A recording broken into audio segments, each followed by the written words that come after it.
Pemirsa, Polda Sumsel berhasil menangkap 4 uang kurir narkoba dengan barang bukti sabu seberat 4 kilo sama puluhan ribu butir inek.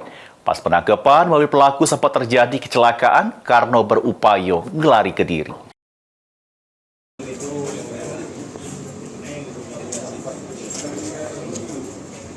Pengungkapan kasus ini bermula dari informasi masyarakat yang resah karena di daerah rantau Alai Ogan Ilir sering terjadi transaksi narkoba.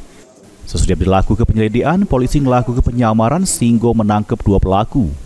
Namun ada 2 pelaku lagi datang memakai mobil, nemui kedua pelaku yang sudah ketangkep untuk nyerah ke sekilo sabu.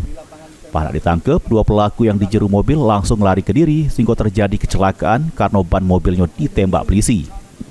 Sesudah berhasil menangkap keempat pelaku, polisi melakukan pengembangan sehingga di TKP kedua polisi berhasil menemukan narkoba yang lebih banyak lagi. Dari pengungkapan keempat kurir ini, polisi akhirnya ngaman ke sabu 4 kilo sama 23.422 butir inek.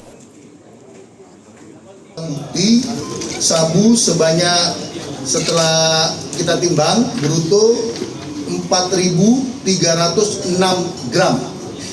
Ekstasi sebanyak 23.422 butir. Peran-perannya ini masing-masing. Dia adalah kurir. Ini adalah orang-orang yang dipercaya tugasnya hanya mengantar.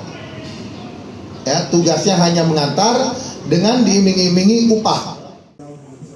Untuk tanggung jawab perbuatannya, keempat uang kurir dijerat dengan pasal tentang narkotika dengan ancaman hukuman penjara seumur hidup atau pidana mati. Mulyadi, PAL TV. Berapa banyak yang kamu bawa? 1. Satu.